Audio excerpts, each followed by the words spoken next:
Wednesday night, and we look forward to an informed evening and finding out about the different positions of the candidates for superintendent for the school system here in Bradford County. My name is Steve Lodel.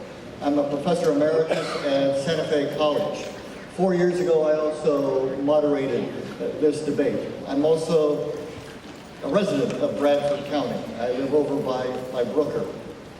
And I taught here at Santa Fe for 35 years. In fact, I taught continually out here in Stark. And back then, they didn't have the Andrews Center. Where did they have to go for college education in Bradford County? I taught here in the high school. The very first classes were here at the school system. Well, today we're going to begin with the presenters here. I want to briefly describe the format that we will be using. But first of all, I want to remind all of you to turn off your cell phones, so we make sure that we don't have any distractions during the debate.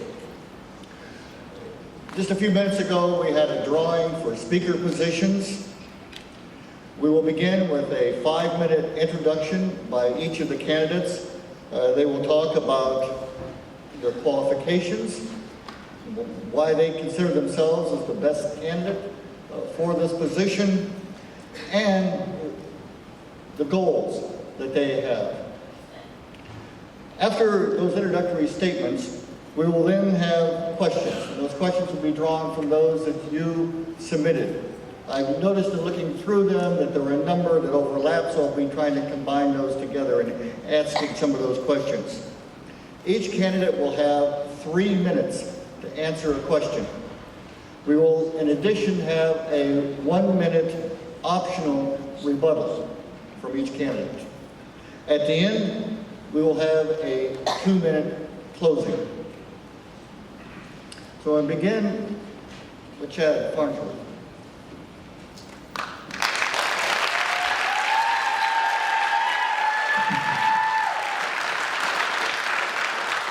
Good evening, everyone. I'm your incumbent superintendent, Chad Farnsworth. I'm making my bid to become the first 2-term superintendent of schools in close to 30 years. I feel like I'm most qualified for this position because of the knowledge and the skill set that I've built over the last 13 years in the field of public education. I've spent time in the trenches. I want to tell you a little bit about my journey in public education and here in Bradford. In our community. I came into the middle school as a teacher and fell in love with it immediately. The kids of our county had a tremendous amount of potential, but also came with a tremendous amount of need, but not all of them. Some of them are supported by great families and home lives, and those are the ones that are a little bit easier to bring along and that are meeting grade level requirements and doing everything we need them to do. And then there's also a group that struggles and that comes under less than fortunate circumstances, which we rank pretty high in the state in that category. And there's a lot of districts that are right there with us. So what we've done over the past 4 years is we've leveraged our resources in the community to provide extra support for not just those students, but all students. And make sure that those essential needs that they have to bring to school with them to be prepared and be ready to go and do the things that they need to do to meet their full potential. We've done everything we can to eliminate any obstacles in that process. So went into the classroom, really enjoyed that. Then I moved into discipline and got the discipline situation at the middle school under control. In my experience, I've processed thousands of referrals and helped intervene in students' lives and make differences in their lives. Differences that help them to get across the stage and then succeed at the college level or in the workforce. Once my potential was realized there, I moved up to the high school where we had an interesting circumstance there. When I came into the high school, we were a D. As academic assistant principal and teacher development assistant principal, I was able to take us in 2 years from a D to a B. But those were under FCAT standards, understand that. We had the FCAT pretty whooped by then. We knew the deal and what to do to get kids there. Now we're operating under a different set of standards. So it's been a little bit more difficult because the kids today that are in the high school were taught under a curriculum and processes, procedures, and strategies that were designed for FCAT and those Florida Sunshine State standards, not the FSA. So we're closing that gap. We're introducing curriculums that are making a difference, and we're providing resources to the kids that they need to overcome those challenges. But we're not relying solely on the state to overcome those challenges. We're also making sure that they pass the traditional tests that colleges are looking for to make them college and career ready, like ACT and SAT. And that's where you've seen some of our really good progress. And we're making progress in other areas also. You know, our math, we're getting there, but the system that we're currently under, we scrape the cream off the top at the middle school. So some of our math numbers appear lower at the high school because we get them over the Algebra 1 hump and some geometry at the middle school. And this year was the first year that they didn't account for those in your acceleration points for the high school. So we've got some challenges in the future. We've got some restructuring that we've got to do across the district. Our facilities are in fairly rough shape. I think that's no secret to anybody. I've made decisions on facilities to try and put us in position to show great improvement. I've made the connections and leveraged resources and built relationships inside the district, outside the district, Tallahassee, everywhere we need to be to help Bradford help itself. The state of Florida has been waiting on us to quit making excuses, quit basing our decisions off of politics, and do what we need to do to move forward as a district. We also have established a strong leadership core. This leadership team is the first step in teacher retention. Teachers need consistency at their school year in and year out. So what I would caution you is what happens if we do start over again. Think long and hard about that, because whenever you have to fill those spots again, you know, I've heard a lot of hire within, hire within, hire within. We've got 240 teachers. There's not 240 teachers in Bradford County, but we are home growing those, and that's how we're meeting some of those teacher retention demands.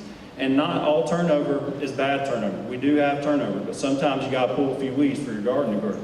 So we're doing what we need to do in order to make the progress, but long-term progress does not show immediately. It's something that's built over time and off of a foundation similar to neighboring districts such as Baker and Nassau and Union and the ones surrounding us. So that's why I feel like we've got a challenge ahead of us. I feel like I'm the leader to continue on this process. Am I done? Okay. All right. Thank you so much. I look forward to sharing more ideas this evening.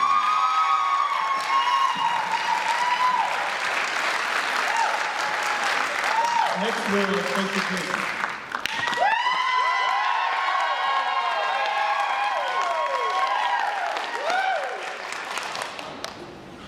Hello, everyone. My name is Stacy Shuford-Creighton, and I am your Republican candidate for Superintendent of Schools.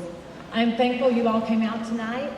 I know this journey will take us to a place in November where we will go forward and make changes that we need to improve our school system. Change is not easy, but looking at our school performance, it is necessary.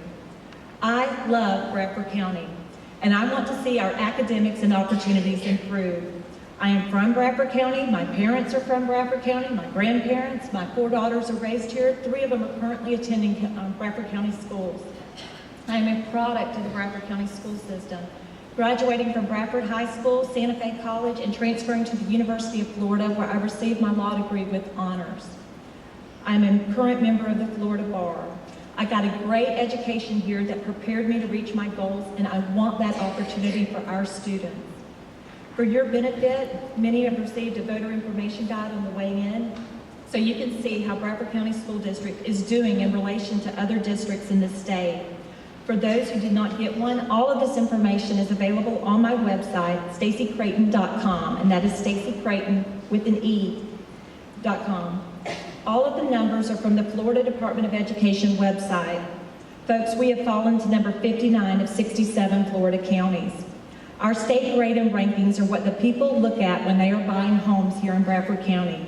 If you pull up real estate websites like Zillow, under every home listing, you will see the school district performance. Our one high school has fallen to a D in 2016. It has fallen to 440 out of 456 9th through 12th grade high schools in the state of Florida. We are 16th from the bottom. The state of Florida lists that only 14% of our high school students pass math and only 31% pass reading. That is not my opinion, it is a fact.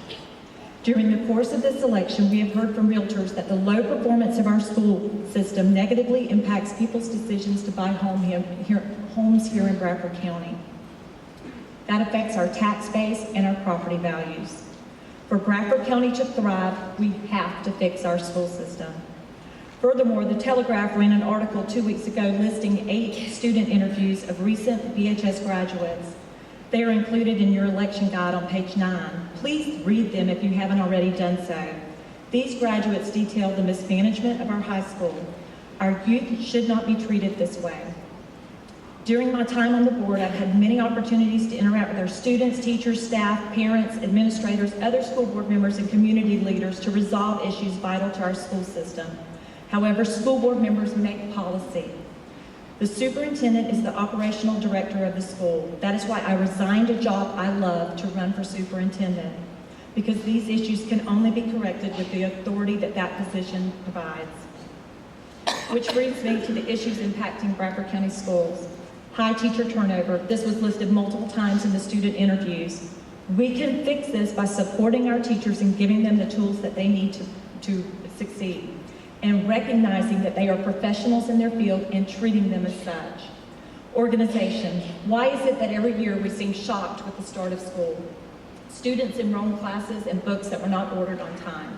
This costs us teachers, students, and instruction time. As superintendent, I will set deadlines and work backwards from those deadlines to ensure that we hit the ground running on the first day of school. Communication. This is a no-cost item, and it again goes back to organization.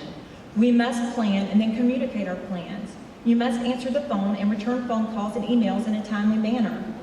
This is non-negotiable. I have worked in the private sector. I understand this. I have worked at the Tampa Hillsborough Convention and Visitor Association, a major airline, and the sole office manager at the Eagle Harbor Golf Course construction site. You lose customers when you fail customer service, and this will be addressed on day 1 of my administration. Safety and discipline. Our facilities must be clean, safe, and equipped for success. Our classrooms and schools must be effectively supervised to ensure that our students are safe and that distractions are removed from classrooms so that students can learn. Leadership. It all starts at the top. In a variety of leadership roles that I have held, that includes serving on the school board since 2006, serving as board chair twice, vice chair twice, being president of the Women's Club of SART, serving as trustee at First Baptist Church, and working with volunteer organizations from the SAC committee to PTO to other groups. I have learned to get the best out of people, you must create a working environment where they are free to share their ideas without fear of retribution. It doesn't mean that they are negative or not team members. It means that they may see a better way of doing something, and we need to listen. In closing, I've heard the argument that 4 years is not enough time to measure a superintendent's performance. That was not the argument 4 years ago. It doesn't take long to change the culture, work environment, and hands-on learning desperately needed in our classrooms. I'm asking for your vote on November 8th to give our students the opportunity to succeed. Thank you.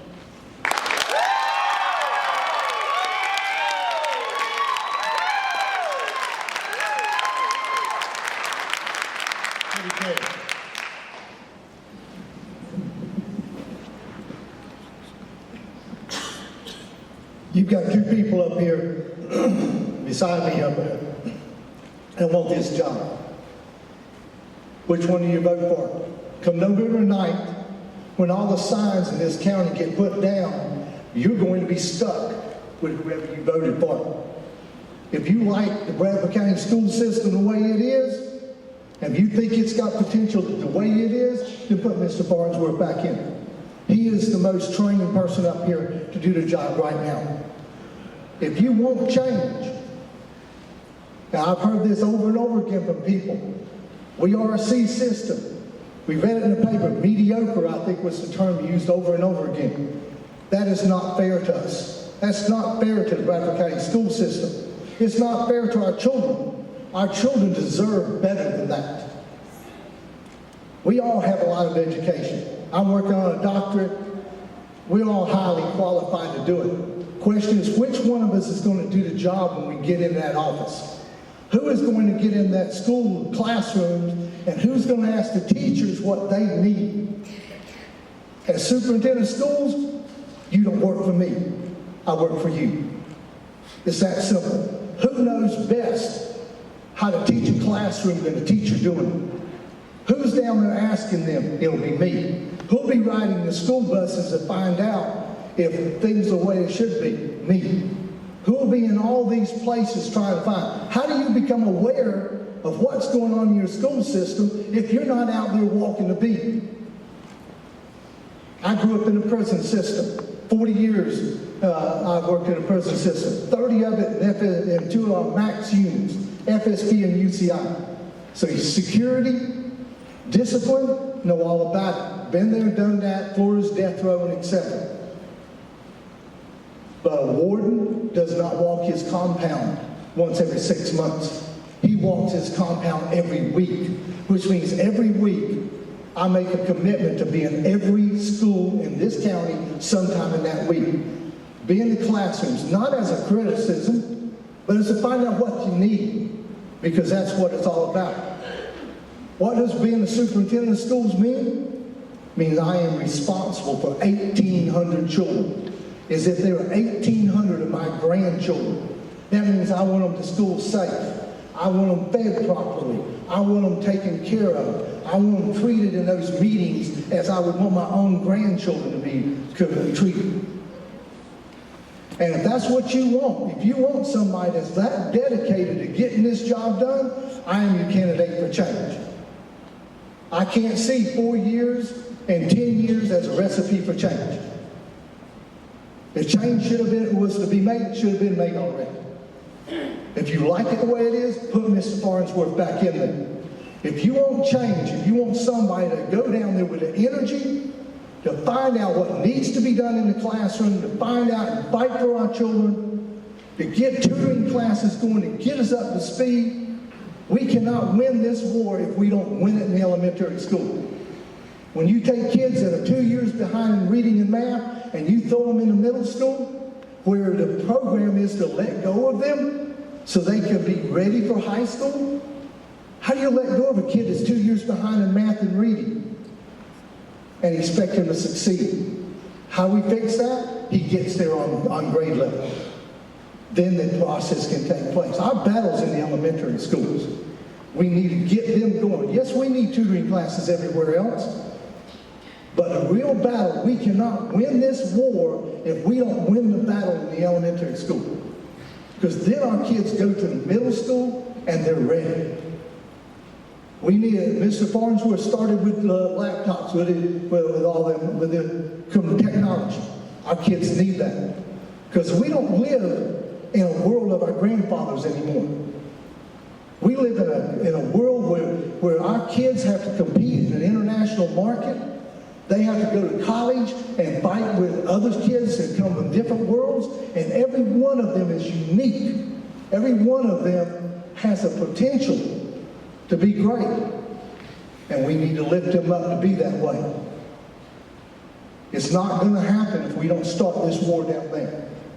That's not the only battle we've got to fight. We got to fight a lot. There's a lot of things we got to deal with. In the middle of all this, we sit back and we worry if all those kids are going to get to school safe. All those kids are going to be safe. And if I don't have a superintendent up here who worries about the safety of his children in that room, that doesn't treat them like here 1,800 of his grandchildren, he or she, then he doesn't need to be in that job, he or she. And you need to think about that when you vote. Who is going to go into that office and care about your children? Thank you.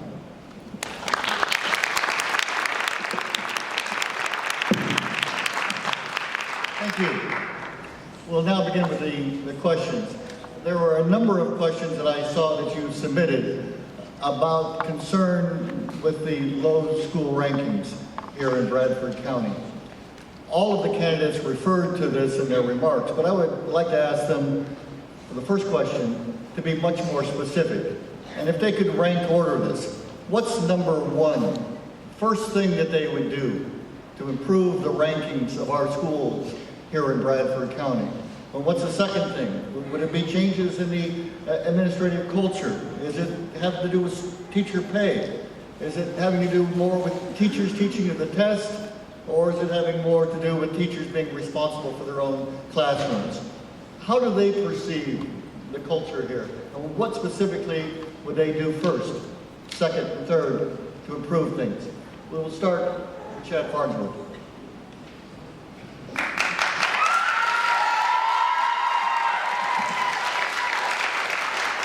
So it's not a matter of what we would do first. First, we've already started that by providing quality leadership to support our teachers in the classroom. However, we're continuing on a mission, and we've already launched a lot of initiatives that are taking care of some significant issues. First has to do with putting quality instruction in front of students that's well supported and providing correct resources. This is something that we work on every day. However, we need to improve and continue to focus on teacher retention and make sure that our children are not experiencing any gaps in their educational process. Because if a student experiences 2 years of weak instruction that were consecutive, you're behind the 8 ball from that point. The way we've approached that is we've reeled back and really focused in on forming that foundation in the K through 2 area. So the first thing we would do is continue our initiatives to focus on teacher retention. And this is not something that's unique to Bradford County. There's teacher shortages that are spilling across the state. I was in a room with 12 other superintendents this morning, and that was the exact conversation that we were having. You know, how many openings they currently have. How are they filling those with substitutes or administrators, or what creative ways can we do to address this issue? So that's something that we're working on as a group and collaborating across the state. Duval's got hundreds of openings currently right now, and when you're trying to get folks in here and we're all sharing and stealing from each other, that makes it really difficult. Secondly, I feel like we need to make sure that our educators that we currently have a voice and that they're heard. Just yesterday, we pulled in our second-year teachers that have been with the district for 2 years. And we asked them, what are we doing? What can we do better?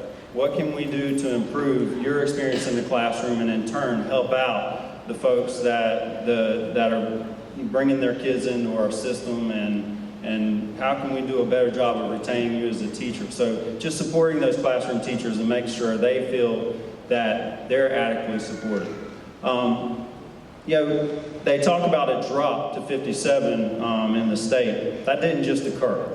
We've been hovering around the bottom of the state for quite a while. And that's because we constantly turn and churn, turn and churn, turn and churn. And if education can just about be wrapped up and defined as change. Education is an ever-changing environment.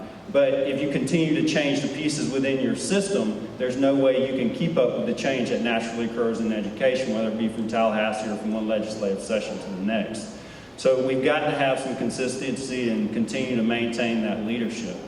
Guys, we have to secure ourselves and make sure that we maintain our foundation here in the district. If we do not do that, it won't be the best academic turnaround we've ever had. It'll be the biggest collapse we've ever had as a district. Take a look around at the folks that are currently on the team and doing what they need to do in our own board. If those faces were not here tomorrow or in November or December or next June, what will this system look like? Who will fill those spots? Because I can tell you there's districts all around us that are waiting to pick Bradford County dry. They're waiting to pick us to death. Because as soon as they sense that there's a lack of leadership and there's weakness in our leadership team and it's been eroded or starting over again, they will take away from our community. And we can't afford to show that weakness.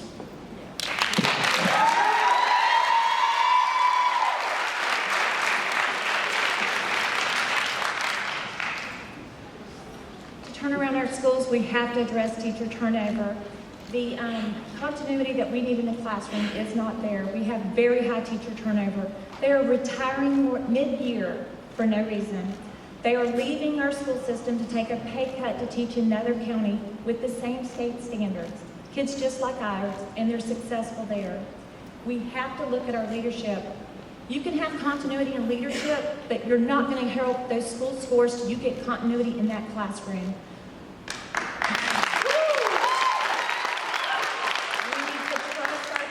teachers. They are the professionals in the classroom. Let's ask them what they need and let's provide it. Let's look at the kind of curriculum that we have, and for example, I'm just going to touch briefly on this. In the middle school, our 6th graders are reading Percy Jackson and the Lightning Thief. They have one class copy of this book. They can only read it in class. They cannot do homework from it because they don't have it to take home with them. There's one copy in the room. We spend 6 months on a book that they can read over the weekend in 4th grade. It is a 4th grade level book. That's ridiculous. We need to trust our teachers. We need to equip our teachers. We need to achieve 3,000, 2nd grade through 12th grade. We need AR. We need to stress the importance of literacy. But we cannot just focus on reading. We need to definitely work on our math scores. Y'all saw if you looked in the voter guide about how we're performing in math. We need a solid foundation coming out of our elementary schools to build on in our middle school and our high school. We need organization, we need discipline, and we need attendance. We need books and schedules from day one. We cannot lose instruction time like we have been. The attendance, I touched on this at the school board meeting. 43% of BHS students last year missed 18 or more days of school. They were out of the classroom 18 or more days. That's instruction time lost. How do you think they're going to do on the test? We've got to get those kids in the seats, and we've got to make that instruction valuable. We have to acknowledge our problems and address them. Last November, we had a parent come to a school board meeting. He described 2 classes at the high school.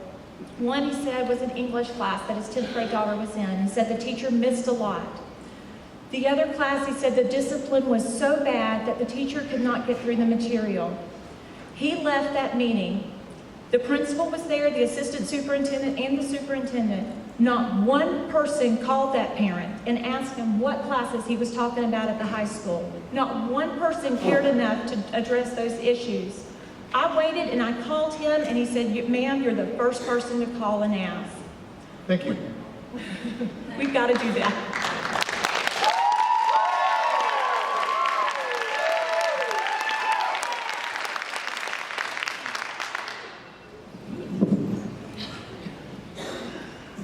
My doctoral comps at the University of North Florida, they had a question on there, dealt with a school system up north that was about the size of Jacksonville. They wanted to find out why they had a high school dropout rate so high. They wanted to go find them. So they did a research study. They identified 5 traits that if a kid had these 5 traits, he had an 85% probability of being a high school dropout. They said, great, now let's go find them. They went back, guess where they found them? High school? No. Middle school? No. They found them in elementary school. They had lost these kids before they ever got to elementary school. I've got a number of teachers out here in the room right now. Ask yourself, how many of your kids are 2 years behind in math and reading? Too many. Yes, we got to do something about it. Mr. Farnsworth started the process by getting the laptops for them. But we got to take that one step further. We have to get internet access to people who don't have it. Down south, they got a grant to do it. We need to look into that. Try and find out ways to do that. We've got to get tutoring programs going in our elementary school to help these teachers. They got their hands full in the classroom teaching class. They need extra help, and that's what these kids need. And we can't work harder, we have to work smarter. So bringing technology into it's going to help. We have to find ways of reaching the kids in elementary school to win that war. Now obviously, it's been brought up. You can't teach a classroom if you don't have discipline. 30 years, UCIFSP, I know all about discipline and security. You have to have discipline and security or you cannot teach a classroom. Any of these teachers will tell you, if you've got a disruptive classroom, there is no instruction going on. Because you can't teach until they sit down and be quiet. You've got to have their attention. We've got to have the kids want to learn. And that's what we get. How do we get all this going? What's the best way of doing it? I'm just one man. How many of you are educators in here? How many of you are school teachers? Can we all sit down at the table and find a way? Yes. That Ted Key by himself cannot solve this problem. It needs all of Bradford County. We need to get parents involved. We need to get a business involved. We need to get the kids involved. We need to get the teachers involved. We need to get that critical mass going. If we don't, then Bradford County sits in the middle. This Bradford High School and all of our schools sit in the middle of our county, and the county ignores their existence. Thank you. No interaction.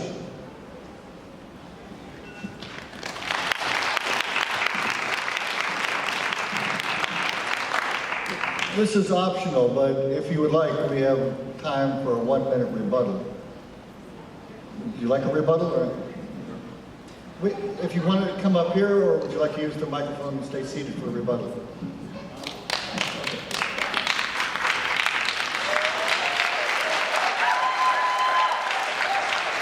A lot of this is easier said than done. Eventually, you're not going to have the big book of boo-boos to lean on and describe and point out the obvious problems that we've had in this district for years. Everybody knows what the issues in our district. We have to continue as a team to build off of those and not nitpick using bits and pieces of data and tear apart and divide the people that we currently have here. There are great things going on in our campuses. We had a shortened summer. We had standards that just had aligned curriculum and resources too that we were hurrying to get in this year. There was a lot of things that went into getting ready for this school year because we're not going to sit back and do the same thing. And it amazes me that someone that's been in our district for 10 years in a leadership position, I haven't heard a whole lot about what she's going to do about the things that have been pointed out in this book. Thank you.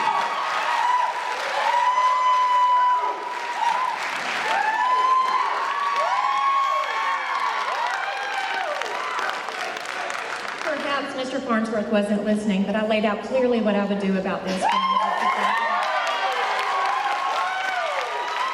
have to start by listening to the people. When that father came down to the school board meeting, he wasn't a constant complainer. He's never been there before, and he hasn't been there since. And as a school board member, we are not responsible for the day-to-day running of the school. But let me tell you, the school board has stepped in and dealt with issues. We fought and got cell phones out of the classrooms. We fought and tried to get better discipline in the classrooms. We fought and stopped when Mr. Farnsworth singled out one person for a 40% pay cut in this district. Your school board members stopped that. When Mr. Farnsworth wanted to put a sales tax increase on the ballot, your school board stopped that. There's been a lot going on behind the scenes. When at Stark Elementary, when the teachers were responsible on Wednesdays for PE 2 years ago, while the PE teacher was sitting in the front office, that went on for an entire semester. Your school board stopped that too. Thank you.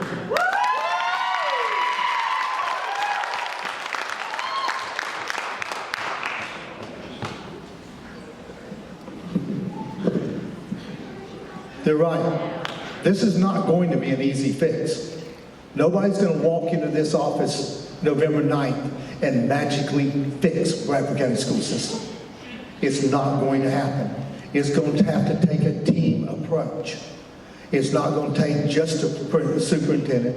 It's going to take the principals, assistant principals, counselors, school teachers, and the school board support to make this system better. But it's also going to have to take us reaching out to the county, to each other. This is our school system. This is not somebody else's school system. This is not PK Young. This is Bradford school system. This belongs to us. And we need to reach out and get together. We need teamwork. We need everybody there on the same page working together. And what's the best trait of a school superintendent? The ability to listen. Yeah. Thank you.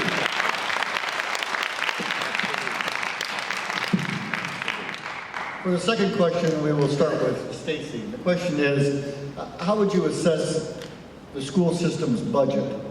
What areas do we need to cut? Are we overspending in those areas that are not really necessary? And what other areas do we really need to put more money into? And with these proposals, do you think we need to increase local taxes to support them? Before we ask the taxpayers for more money, we have to show them a product that they can use. And we've had so many of our taxpayers that are local because the product they're putting out.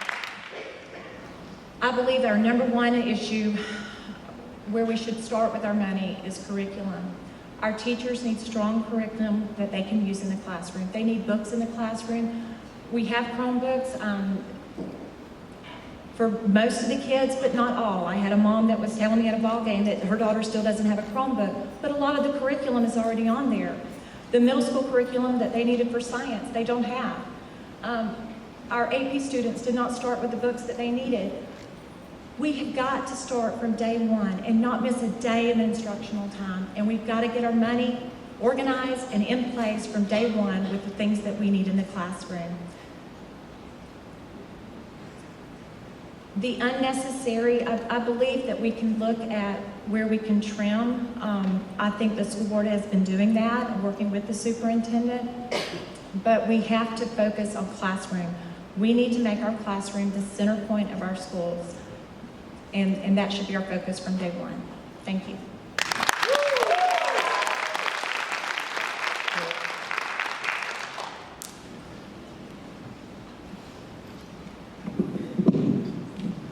I hate to agree with her, but yes, we do need to work on curriculum. But our kids are still dealing with textbooks. There are college libraries across this country that have done away with hardback books. We need to move into the 20th century. We've got to get these Chromebooks into more hands, like she said. Yes, but you can't send a kid home with a Chromebook that doesn't have the internet. How's he going to do his homework? My grandchildren come down to my house to the internet to do their homework. So we have to reach those other areas. Darn, but we happen to be the poorest county in the state, just about. So not everybody out there can afford it. So we have to find grant money to try to get this to us. Because you can't address it to the voters. The voters, you guys are paying already. And we're not a rich county, but we still need to get technology somehow into these kids' hands, which means we have to look at every program and make sure we've got all the fat removed and take any bit of money we can and devote it into technology. I watched something last night that just rattled my cage. Goldfish climbing a tree. Some of you probably seen it. Bottom line is, what's a classroom look like 20 years ago? What's it look like now? You go to a college learning lab, what do you find? You find old textbooks or you find technology. We have to work smarter, not harder. We have to get our kids ready. They're not going to go into a world out there that works off of a textbook. Technology is what's going to get them there. Technology is the world they're going to fight. They're fighting a global economy when they get out of high school. They're going to college and they're not walking up to a textbook. They're walking up to a computer doing research. I've done tons of research off the computer. Not walking to the library. Most people don't walk to the library except to find a quiet room to read. But not that they haven't got access to books, but they found a better way of getting the books through technology. And once you get the technology in place, then you don't waste the money on books and wasting the books being destroyed and replaced. You got the Chromebooks that get these kids ready for the future. And you take a little kid, elementary school, about so high, and you give him a Chromebook, and he spends from there until the time he graduates from high school working through technology to get his education. Is he going to be ready then? I don't think, I think he'll be fantastic by that time. But we have to start there. Thank you.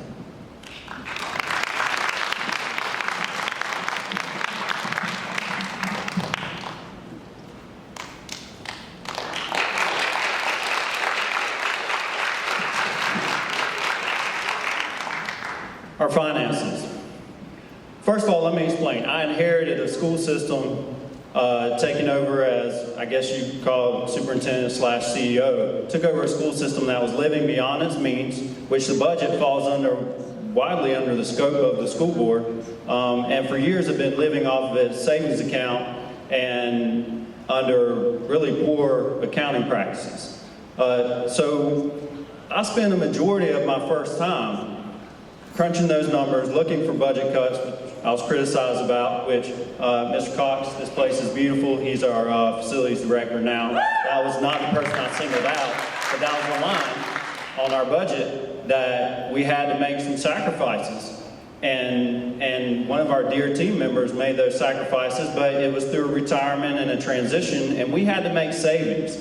I didn't sleep for 2.5 years. Because of what I inherited, we are resting under the required 3% fund balance that the Commissioner of Education and the state requires you to have. So instead of waiting and sitting back and seeing what would happen, like we'll probably do if we go backwards and start operating under the old ideals again, I took the initiative to get with the Superintendent's Association, get with DOE, and act like we were in financial complete dire stress, which is below 2%, and put those things in place and start to make the improvements immediately. And we made those improvements. And we took our fund balance from what was teetering below the 2% line up to a current rate of around a 9% fund balance, and we're back healthy in our school district, and we're going to be able to do things for our teachers. And that gets the compensation and taking care of our teachers and also fighting for the best possible benefits we can. And I personally myself helped negotiate large group insurance for our school district. I took that over also and have pushed all the way down from proposed 32% increases down to a 3% increase this year, which is, we all hate insurance, but I'm out there slugging it out and as your CEO of the district to try and improve those situations. And we've got to get our teacher pay to keep up with the cost of living. Under our financial restraints, we can't always do that, but our teachers have been great. They've stayed in the profession. They didn't get into it for money, but they do need to live. And we also, that's part of retention and recruiting new folks in. Instead of going to nursing for half the school and twice the money, we need to get our starting teacher pay and some of the bottom half of that pay scale up also. Because that's what's going to make teaching an appealing profession to come into once again. So I think these are things we need to focus on. We've got curriculum in the classrooms. All the kids at the high school have a Chromebook. We're facing a technology gap that we're trying to close. And there is a blended environment that's going to occur between hard copy books and books in hands. The circulation is back up in our media centers. The kids are getting more and more materials on their Chromebooks. I've got folks committed. We're leveraging resources to provide more and more literacy tools. So we're addressing these. We're evaluating the current resources and how they are aligned to new standards because we don't know as much about them, so you don't want to blindly go purchasing things without knowing what you're purchasing. The vendors are going to love you because if you don't know what is really needed in a classroom and understand your standards and understand what teachers go through every single day, then they're going to take you for everything you got. I used to say when I'm done, I'm going to become a vendor for a company because Bradford County will buy anything. We can't take that approach.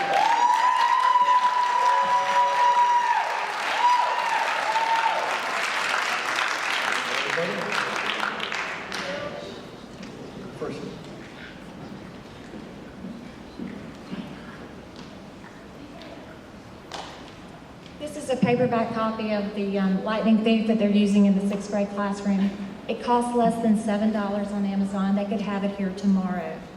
Our kids cannot do homework. They can't cite from it. They will spend 6 months on this book. That's not good. The program that we're using, Engage New York, this would be a 9-week program had we had the books. Thank you.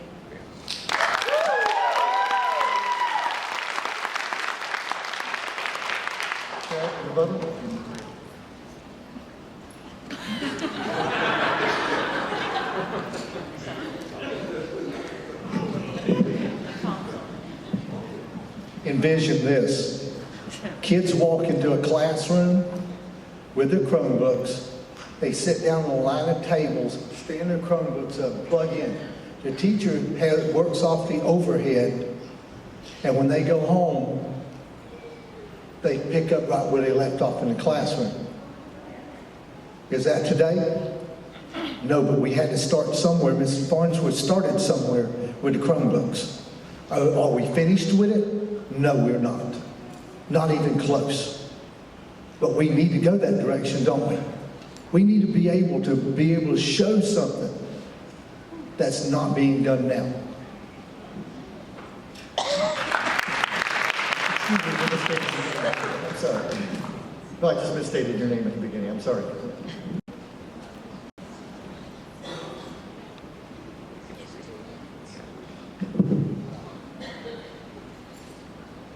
That book's not the only thing they do in a reading and ELA English classroom.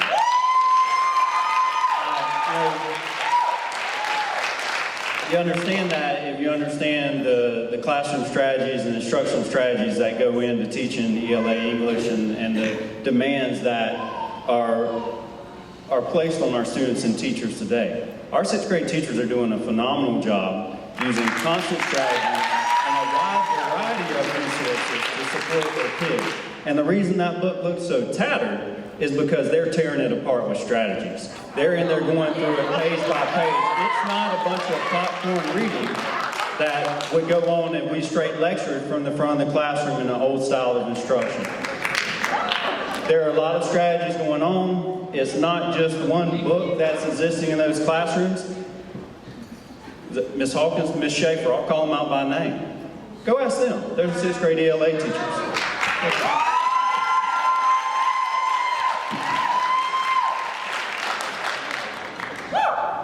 We'll start the next question with Kevin.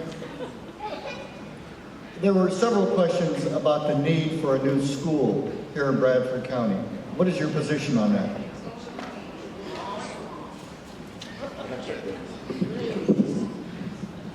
Is there anyone in here that wouldn't like to have a new school at state expense?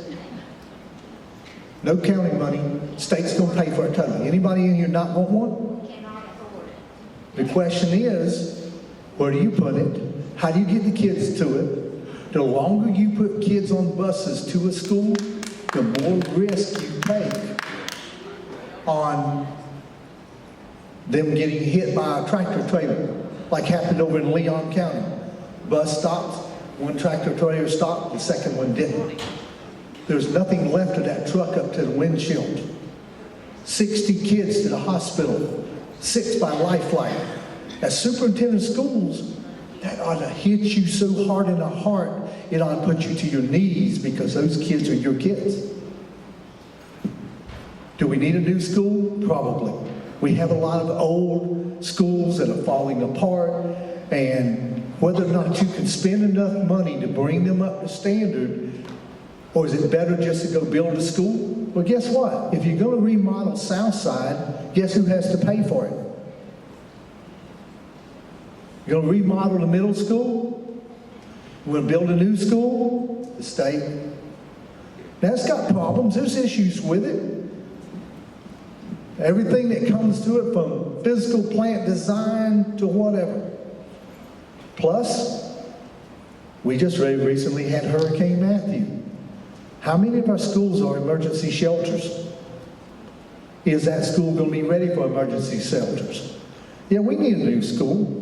But we need to take some hard look at how, where, all the little details that come with having a new school. It's a great idea, but you got to figure out where to put it so you don't drag kids from the other side of the county to it. So there's a bunch of issues that have to be resolved. And there's not going to be a place to put it where everybody is going to be happy. It just can't be done. So we have to find a way to make it the best case scenario for everyone involved.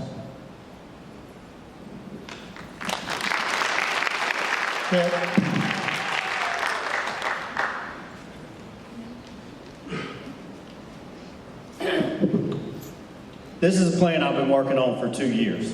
Very excited because Bradford County is finally going to take advantage of a program that provides us with schools that many other small rural districts are taking advantage of in the state. But because of politics, we've continued to dig our heads in the sand and just refuse to acknowledge that we have 50 and 60-year-old schools that are falling apart. that we will never have the money to replace. So we're taking advantage of that program. Our legislators are excited about it. DOE is excited about it. The governor's office realizes we need it. And that's what happens. That's what has to happen to make progress. But I don't think we need one school. We need 2 schools. We need a junior senior high also. And this is a 10-year process that we have to go through. We can't measure what we need in our district on political terms of 4 years. This is a process that has to continue to build and continue to be provided consistency and leadership to drive initiatives such as this. And I've been up front 2 years now. Yes, we have to consolidate for this to happen. Brooker has got to close for this to happen and get the funding. Your school board has voted 5-0 on that, regardless of what else has been put out there. I've been extremely transparent. Hampton has to be closed, but they need to be repurposed, because what we're doing in those communities are not promoting jobs, not providing opportunity in those communities. We need to repurpose those buildings and do what we need to do to help those communities also. And this is not going to come at additional cost to the taxpayers. It's going to come at $40 million on the first round, and hopefully close to $70 million for a junior senior high. So we do need new facilities. And the problem is we've dug our head in the sand for so long that we've reached a critical point. So instead of the state telling us to close these schools because it's not economically feasible to keep them open, or they're not safe for kids anymore, how about we control our own destiny? And as Bradford County, build some schools that are nice, that our teachers deserve to work in, which will help with teacher retention, and that our students can have, and close those technology gaps by having all the resources that they need, and the quality instruction that's going to occur in those buildings. And that's what we have to have as a vision for the future. We've sat back on our laurels for too long. We've got to be forward thinking. We cannot move backwards. And that we're moving down that path. Application is in. We went through a long process of site evaluation, workshops, inviting people in, asking committees, doing things to, let's find high and dry, let's find the best place we can do for the most people, convenient as possible for most people. We're beefing up our fleet. It's not, time on the bus is not determined by mileage, it's determined by the number of stops. So that's how you fix that. You beef up your fleet, so you're running multiple buses on that route, and you get them there on a timely basis, and you buy efficient buses. And, we can't blame bus crashes on time on the road, but in actuality, that'll be less buses on 301 likely. Thank you.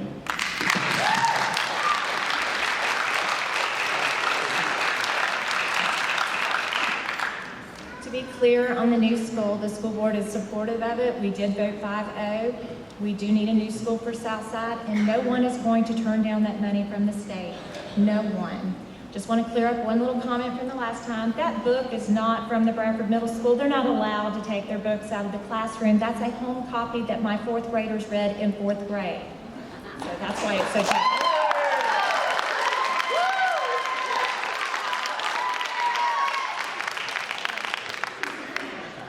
Take a rebuttal. Kelly?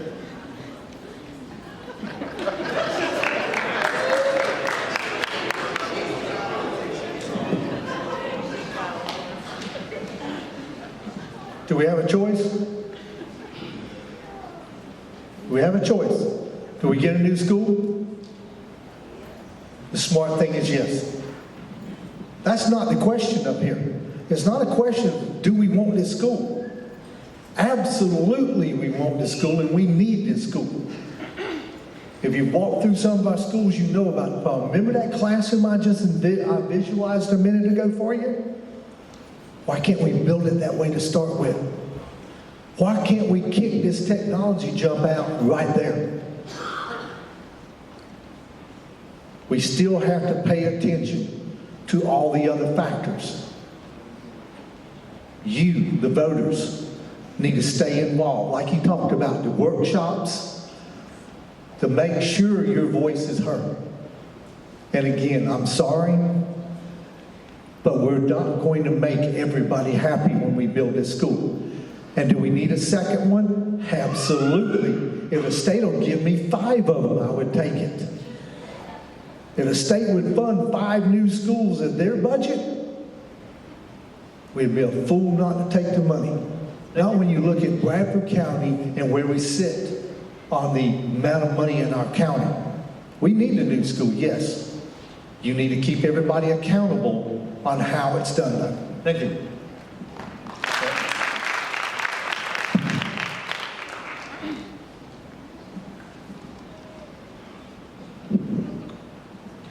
Well, if we could build a budget or a school out of the lightning thief, then Stacey would have a lot of ideas for that. Because we're not getting to the root of the questions that are being asked about finance and building schools. Those are strong commitments that you have to make, and you have to have conviction for and love for this school district, and to make the tough decisions to move forward as a school district.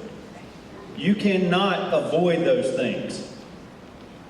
For 2 years I've been explaining this and rolling out information because Bradford County digests change slowly, and I understand that. I've been here 40 years.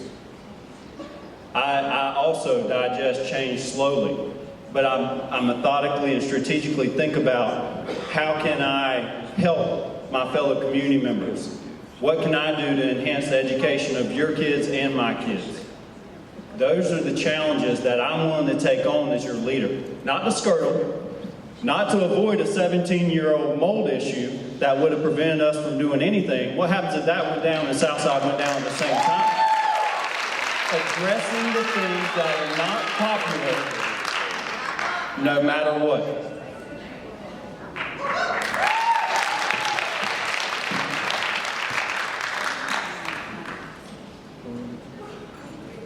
On the national level, it seems like the biggest issue right now is the economy. What can be done to provide good jobs for our citizens? Considering the economy here in Bradford County, what is the focus that's needed so that the people who graduate can stay in Bradford County and also have decent jobs? Do we need to prepare them more in technology, vocational skills, or academic skills? And we will start with Chad.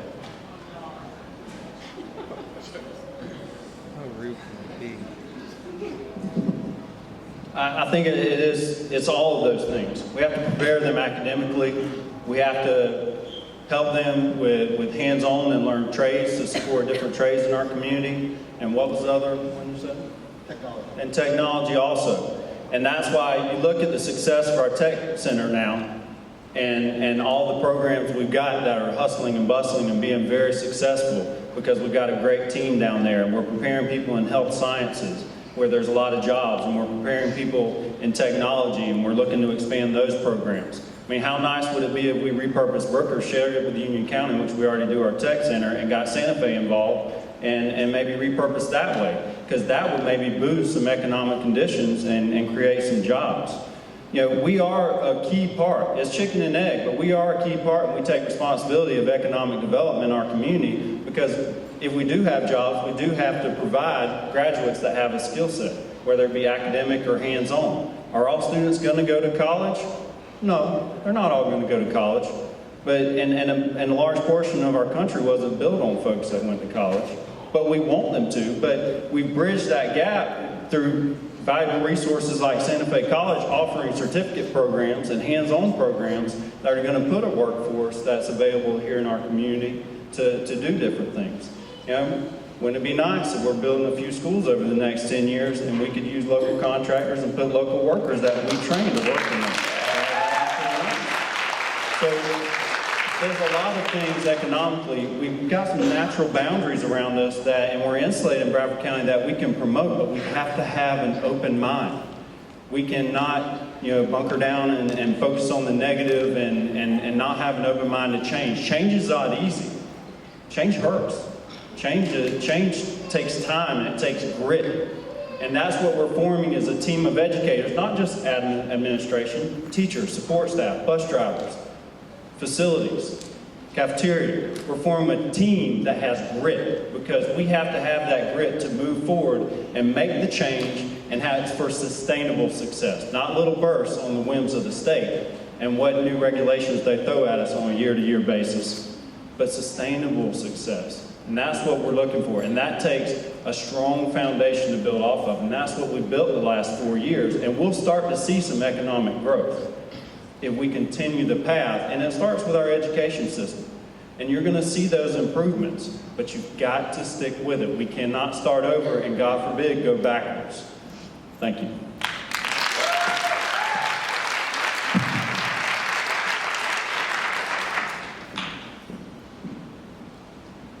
I touched on this a little bit in my opening remarks. For Bradford County to see growth, we have to fix our school system. To get people to move here, to want to be here, we've got to show them a product that they can use. But we also need to help with our employees. We need to hire from within. We need to give Bradford County residents a chance at our higher-paying administrative jobs. We have great people here, and they do a great job, and we need to give them opportunities instead of looking outside this county. We also need to encourage our parents to go back to school if that's in their heart, to be teachers. We need to home grow our teachers because we have so many that are commuting in from out of town, and when they get a job closer to home, they leave us. They leave us mid-year, they leave us with substitutes in the classroom. That hurts our schools, it hurts our students' performance, and it hurts our economy, like I said before. So again, the new school, wonderful. We will have construction jobs for it, and that's wonderful. And we do have a great vocational program. I'd like to see more of our students take advantage of it. And Santa Fe is a wonderful asset to Bradford County. It has probably kept more kids in our school system than they even know about. Because when people would call frustrated, I would tell them, when you get to Santa Fe, the dual enrollment program, we have a great dual enrollment program. Just hang in there. And it does a great job. But too many of our kids are in remedial classes when they get to Santa Fe. We're not preparing them for success. Thank you.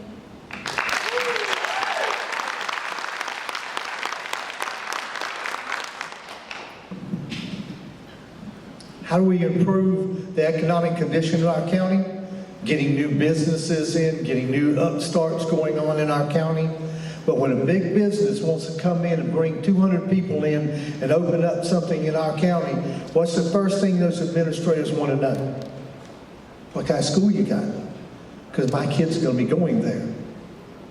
You know, we need to suck it up and get this thing fixed. Because we can't entice these corporations to come down here and invest their money in buildings and businesses and stuff like that.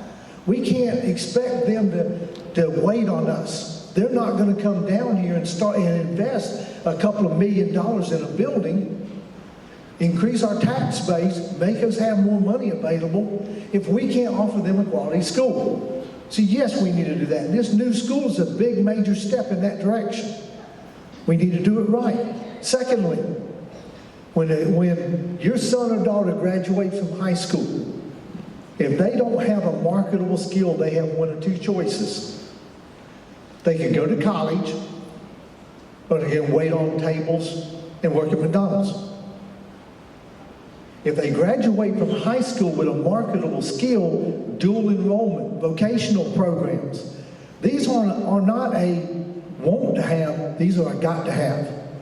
Our kids are not going to stay here if they can't get a marketable skill to make a living when they get out and be successful. Not every child is going to go to college. Some people that are college material just flat don't know what they want to do. But they still got to go to work when they get out of high school, right? They can't stay at home and be fed forever. So they got to get out and get a job. You want them with a marketable skill when that happens. That dual enrollment program, our vocational program, that is the key to that happening. And in a county where a lot of the parents don't have the money to fund a child to go to college for 6 years, that dual enrollment program sure starts looking good. If you got a child that's got that capability, how would you like to see a child waiting, going to Santa Fe, graduating from a program at Santa Fe, and can't get their diploma because they didn't get their high school diploma until the next week? I've seen that personally. And when you can give a child that type of opportunity, give a parent that type of opportunity to help have their child be able to be skilled to do something. When they graduate from high school, they walk straight out of that high school field and go straight to work, making a decent wage. And in this day and time, a husband and a wife making minimum wage cannot pay their bills. requires the extra effort.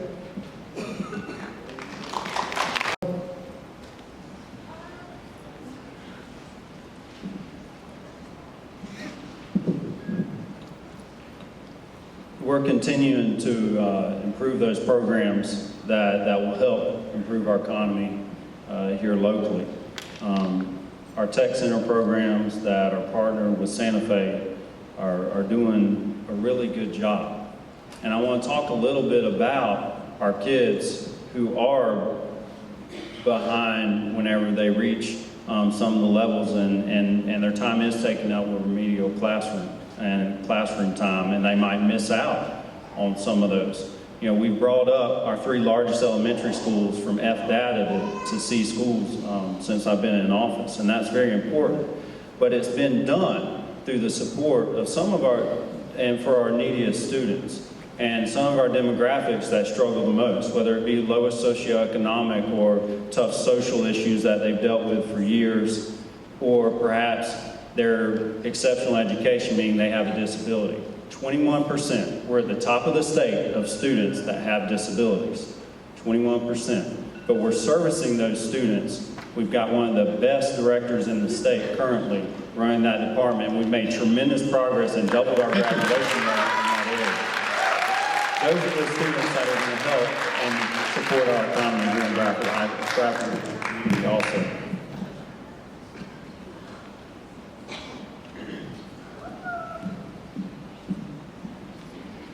To touch on one thing about Stark Elementary being an F. Even when we were moving around with the mold, they maintained a C grade, even with constant relocations and not having everything that they needed in their classrooms. They really worked hard. Our teachers did an amazing job.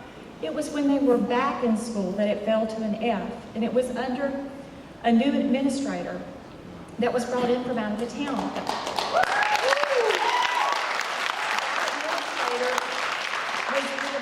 Even though it had fallen to an F. And to praise it that it's rose back up to a C when you made it an F is like when you push somebody off a dock and expect them to thank you for helping them back out of the water.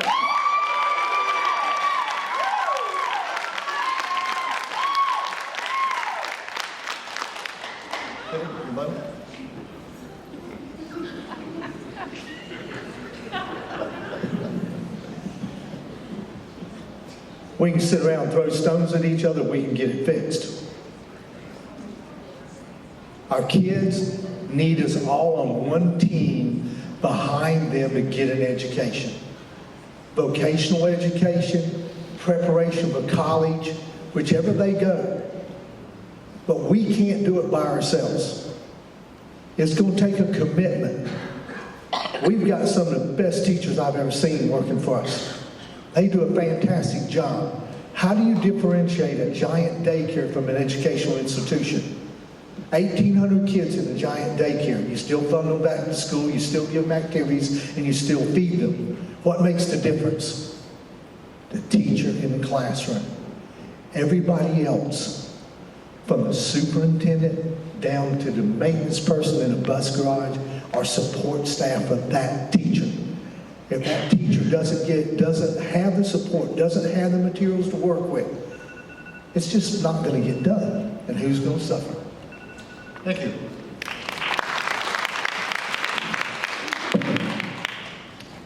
Our next question will start with Stacy. How would you evaluate security and safety in our school system? And specifically, are there any changes needed to discipline in the school system? Some people have proposed school uniforms. Do you have a position on that? And finally, are adequate services provided for troubled students? That's a lot of ones wrapped up in there. Let's start with school safety. I do think that there's been an improvement while I've been on the board with the fencing at the elementary schools, making sure everyone comes in through the office before they can access the campus. I would like to see that also at the middle school. I believe it's a bit too open for parents' comfort. The school uniforms, I did vote in favor of the school uniforms at the middle school. They did a study after the uniforms were in place, the University of North Florida. We had a professor come in And he said it did reduce classroom disruptions, and that's why the school board voted to keep it from a pilot program to make it standard. I do not believe that at the elementary schools that we have a dress code issues like we do at the secondary level. I'm not for expanding it to the elementary schools or the high school. I believe that the high school, with our dual enrollment and stuff, that they can handle dressing themselves and prepare for work, and we need to model for them what they need to be wearing. Our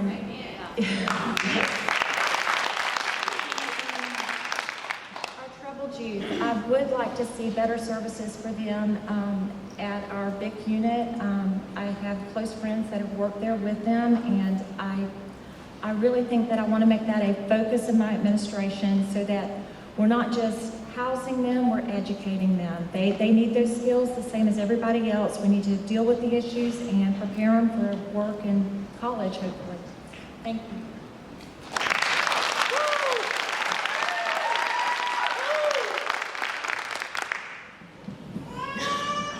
I want you to picture this.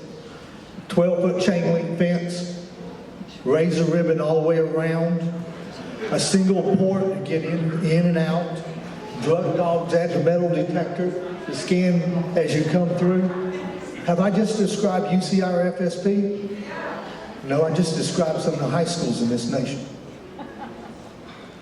Yes, security and discipline is important, but Bradford County is so blessed that we don't have the problems some of our other schools have.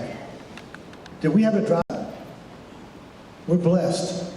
When I was in high school, finding a matchbox of marijuana on the sidewalk was a major drug bust.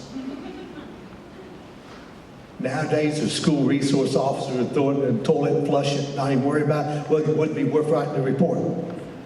Because our school students have so much more important things to worry about than we did.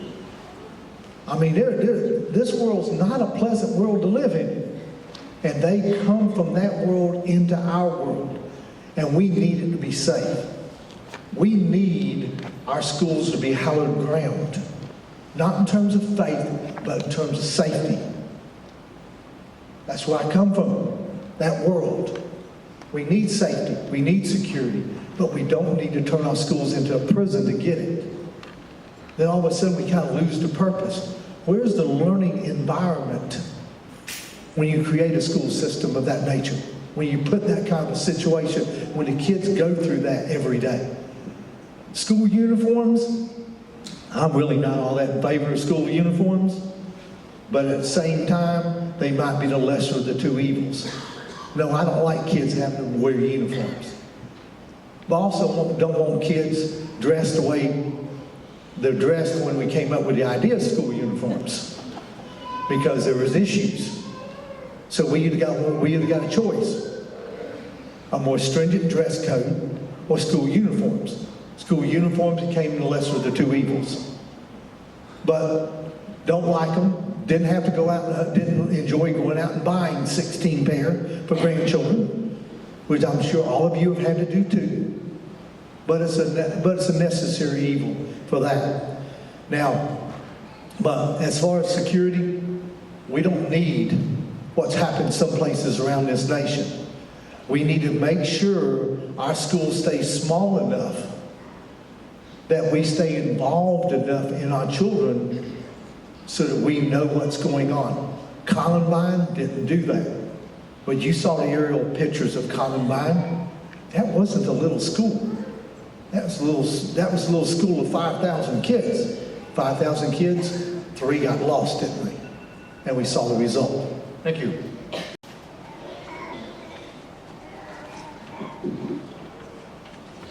Guys, I'm just asking that you continue the progress that we're making and continue the path we're on. It's not going to be easy, I've said that. And there's a wide variety of issues, you've heard about them tonight, that comes under the scope of this position. We have to let our leaders lead, and we have to facilitate the relationships between our administrators, our teachers, and the rest of the staff. We have to continue to build a team and continue to build a family. We cannot start over. If we experience change, I'm warning you now, you will not have the human capital, the people to fill the administrative spots that are going to open. And it's not a matter of cutting everybody off and sending them out of the way. It's a matter of they're going to leave on their own accord. They're not willing to start over again. And that's not even getting into the instruction of that will happen. Your quality instructors that are here because they believe in the team that we've got now and they see the real progress that we're making every single day, they're going to be the ones that are looking to go elsewhere. And I'm telling you, with the shortage that's coming, you better be prepared. It will not be the largest academic turnaround in Bradford County history. It will collapse. Guys, you would not go get a root canal from someone that's never worked in a dentist's office. You would not. We cannot afford to start over. We cannot afford to move backwards. I have the passion, I have the love for Bradford County, and I am the one to help lead with our team, our district, into a brighter future and have the achievement that everyone desires that will drive this community to the next level. Thank you so much for being here tonight, and God bless you guys. Thank you so much. I would like to remind everybody on the voter information guide that I provided, I have an ad that was ran from Mr. Farnsworth in 2012 when he ran against the first term superintendent. He uses test scores to justify his candidacy. And I quote from this ad, "The majority of our students are not being educated to satisfactory levels. This is not acceptable." At the time, we had reading 45% success, math 43%. Folks, our scores are even lower now. If it was not acceptable 4 years ago for this type of performance, then how can lower scores be acceptable today?